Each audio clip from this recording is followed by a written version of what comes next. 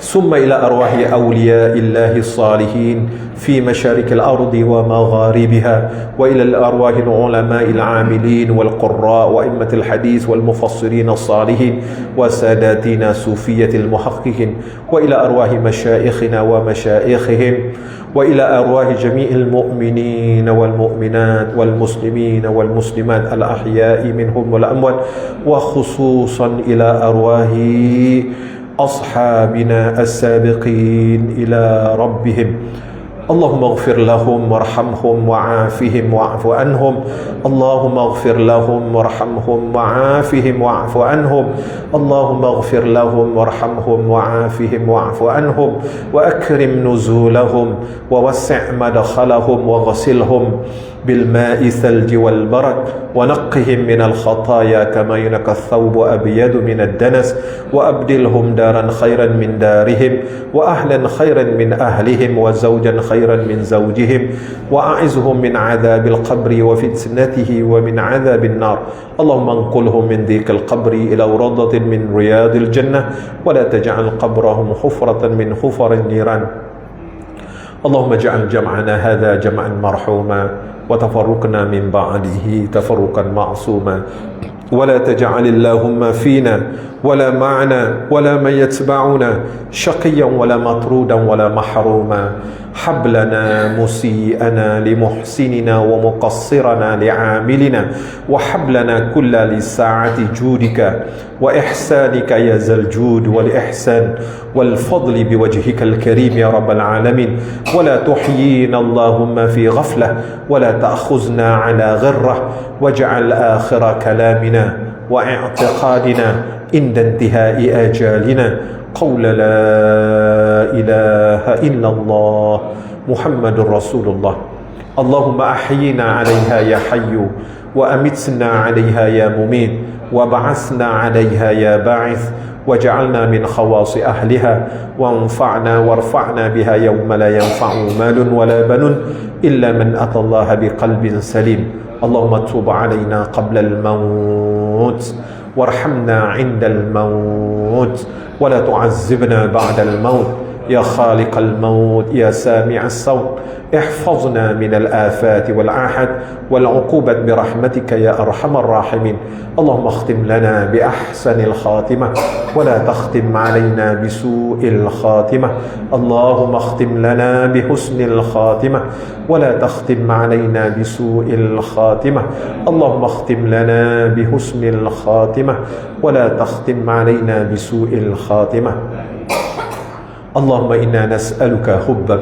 وحب من يحبك والعمل الذي يقربنا إلى حبك اللهم اجعلنا من المحبوبين اللهم اجعلنا من المحبوبين اللهم اجعلنا من المحبوبين وأبعدنا من ديوان البعداء والمطرودين برحمتك يا أرحم الراحمين اللهم أدخلنا في زمرة المقربين وأدخلنا في زمرة بغير حساب اللهم أدخلنا في زمرة بغير حساب اللهم أدخلنا في زمرة بغير حساب اللهم استر عوراتنا عندك بسترك الجميل اللهم استر عوراتنا عندك بسترك الجميل اللهم استر عوراتنا عندك بسترك الجميل اللهم إنا نعوذ بك من أن نشرك بك شيئا نعلمه ونستغفرك لما لا نعلمه ربنا لا تزغ قلوبنا بعد إذ هديتنا وهب لنا من لدنك رحمة إنك أنت الوهاب لا إله إلا أنت سبحانك إنا كنا من الظالمين اللهم طول أعمارنا وصحح أجسادنا ونور قلوبنا وقبورنا ووسع أرزاقنا وأحسن أعمالنا ونيتنا وإلى الخير قربنا وعن الشر أبعدنا وقضي